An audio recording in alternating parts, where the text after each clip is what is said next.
السلام عليكم، نتمنى تكونوا بصحة جيدة. نشكركم على الحضور معنا في هذه الحلقات، وكنشكروا سلمى لأنه قبضت العطلة وارتاحت، وكنشكركم نتوما اللي كتبعونا كتفعلوا الجرس وفرحانين بزاف، حيت منين كنهضروا معكم ولا كنوصل لكم شي معلومه كديروا الجرس وكيقدروا يتحسبوا لينا لي فيو، والحمد لله ويا ربي يطلعوا لينا لي فيو للبلاصه اللي بغينا. مزيان. الوغ اليوم غادي ندخلوا في المواضيع الصعيبه ديال الامراض اللي كتصيب الجهاز التنفسي. اليوم مرض غنهضروا على الكحه بصفه عامه، لانه الكحه سميتها لاتو بالفرنسي، وهي بصفه عامه واحد العلامه، هي ماشي مرض. اليوم غادي نحاولوا نفسروا. الوغ التعريف ديال الكحه بصفه عامه، قبل ما نديروا التعريف ديال الكحه دابا بقوت اللي هاد الكحه ولا الكحبه ولا شي حاجه، دابا هادي نكته بحال دابا الشفار ملي تيقبض شي واحد في الشارع تيقول له كحب يعني يعطي الفلوس، عطيني الفلوس اللي عندك. حيت كيكونوا بعض المرات كيكونوا بحال هكا ديتكم ولا شي حاجه كيقول لك كحب، يعني في اللارغو ولا تكحب يعني راتو الفلوس سبحان الله عاد. المهم الوغ التعريف ديال هذا المرض هو انه هذا ماشي مرض، هو علامه يعني سامبتوم. شنو المعنى ديالو؟ هو طرد الهواء، تتخرج الهواء فجأة من الرئة، تخرج يعني بطريقة غير إرادية، ماشي انت كتبغي تخرج داكشي، شي حاجة كتكون عندك في الصدر وكتخرج ياك. وهي من واحد الناحية هي راه حالة كتسمى سي اون سيسون فيزيولوجيك، يعني الجسم ديالك ملي كيطرد الا كان بحال مثلا شي ميكروبات داخل للصدر، اوتوماتيكمون لو كور ديالك يغياجي كونتر هذوك لي ميكروب وكيخرجهم بداك الجهد. داك الجهد الكحه اذا كيكون مثلا بكتيري عندك في صدرك، اذا داكشي علاش كنبقاو كنكحوا ولا نعطسوا باي حاجه. هذيك الكحه من بعد شي مرات على حسب الانواع ديالها، حنا غادي نطرقوا لهم انواع. كاينه لا توكي ايغو يعني كحه حاده، وكاينه لا توكي كرونيك يعني مزمنه كتكون مع بنادم مده طويله، وكاينه لا توكي سيش ناشفه، وكاينه لا توكي غراس كتخرج. دائما حنا كيجيو عندنا الصيدليه ملي كتكون عندهم الكحه ناشفه وكيقول لك راه حنا خدينا شي دواء، مشينا للطبيب خدينا شي دواء ورانا داك الكحه بدات كترطب، كتقول لهم هذيك ملي كترطب صافي دير راه الحمد لله الكحه غادي ترطب، يعني قربت تبرا اكزاكتومون قربت تبرا. الوغ شنو هما الاسباب ديال هاد الكحه بصفه عامه؟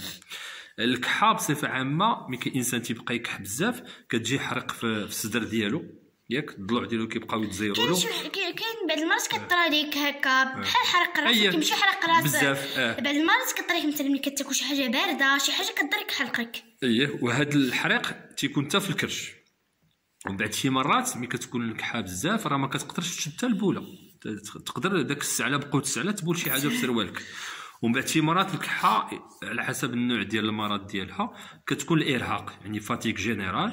ومن بعد شي مرات كاين ملي كتكون شي كحه فيها سخانه كبيره تيمكن كاع الاغماء يعني الانسان تيطيح وفقدان الوعي ياك.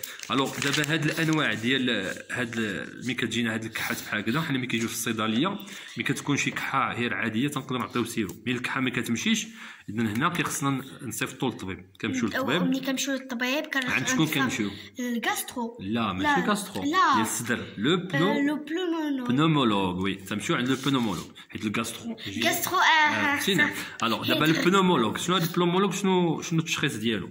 كيشوف بعدا اول حاجه هاد السعله شنو الاصل ديالها، واش كتخرج شي حاجه، الا كانت كتخرج واش فيها اللون فيها الريحه، واش دي ميكروب يعني اول حاجه كيخصو يدير هو لوكسيمتر، كيشوف لنا الاشباع واش الدم فيه الاكسجين بزاف ولا قليل. راه اللوكسيمتر دابا مع هادشي ديال كورونا راه واحد الجهاز كيدار هنا في الصبع وكيعرف لنا لو بولس ديال دقه القلب او ميم طون الكميه ديال الاكسجين اللي كتسيركولي في لي بوم.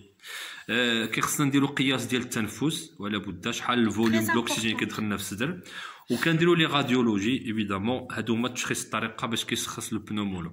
بالنسبه للعلاج اللي هنا ما نهضروش على العلاج بصفه عامه، على حسب المسببات ديال هاد الكحه تيكون العلاج عنده واحد الطريقه. حنا دابا هاد اليوم درنا النهار ديال الكحه هي الباب باش عاد غادي نهضروا على الامراض الاخرين. الامراض اللي نهضروا عليهم البرونشيت، لا بنوموني، لازم. هادو لي مالادي اللي هما العلامه ديالهم الكحه وعندهم اسباب كل وحده عنده سبب مختلف. الوغ على حسب ديك الساعات المرض كياخذ الدواء.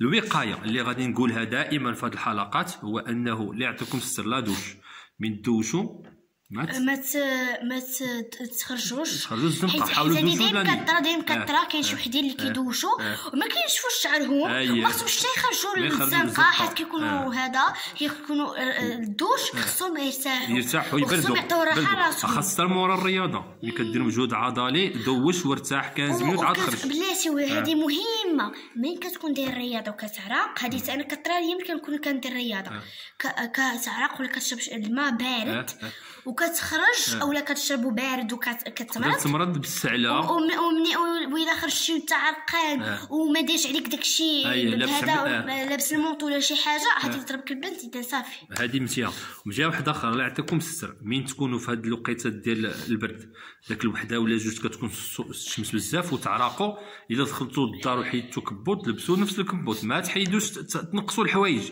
لان في العشيه مورا 4 و5 كيرجع البرد ديال الصباح ياك. هذه من جهه واحده اخرى اللي مريض بالكحه اللي بحال دابا سولت لقيتوه من العائله اللي يكون مريض بالكحه ما تمشيوش عنده لان يقدر يكون عنده المرض معدي خاصه ولا كان عنده مرض السل ما تمشيش عنده حتى الدواء حيت حنا عاد قلنا على الكحه اللي بالجهد يقدر يكح والبكتيريا تخرج تلصق فيك. وحاجه واحده اخرى ما تستعملوش الحوايج شي واحد اللي مريض بالكحه لان الا كان مريض هو بالسل يعني المرض ديالو معدي شوطه ولا شي حاجه اي حاجه كيكونوا هو كيقيسها. الوغ بالنسبه لهذا الدرس اليوم الدرس ما فيهش واحد التعليمات خاصه هذا تعليمات عامه عاد غادي نهضروا مره الحلقات الجايه على هاد الكليمات اللي هضرت عليهم دابا. هاد الحلقه ديالي انا تسالات دابا سلمى غادي تدخل في واحد السنه من سنه الرسول في اداب الشرب حيت حنا في الحلقه اللي كانت من قبل هضرنا على اداب الطعام كاين دابا نهضروا على اداب الشرب. قال الرسول صلى الله عليه وسلم عن ابي لا ماشي قال الرسول صلى الله عليه وسلم عن ابي عن ابي سعيد الخدري رضي الله عنه ان النبي صلى الله عليه وسلم زجر هي نهى زجر عن الشرب قائما. شنو المعنى ديالها؟ يعني الانسان يجي يشرب يجلس ماشي يشرب هو واقف بحال الماكله ما خصكش تاكل وانت واقف خصك تجلس عاد باش الماكله تدور لك في كرشك وتقدر تهضم. هذه من السنن الرسول صلى الله عليه وسلم انه ملي كان تيجي يشرب دائما كيشرب هو جالس. هذا النصيحه هذه كنعطيوها للدراري الصغار باش يتعلموها دائما يجوا يشربوا يجلسوا وسميتو والشرب دائما بسم الله حتى في الماكله خصكم تقولوا بسم الله كما هضرنا ذاك المره. اليوم الحلقه ديالي وديال سلمى تسالات نبغي نتمناو ان نتلاقاكم في حصه واحده اخرى. ملي يخليكم نطلبوا منكم تابروا وتفعلوا الجرس في هذا هنا ديروا تابوناو هنا وتفعلوا الجرس ونتلاقاو في حصه ان شاء الله. والسلام عليكم.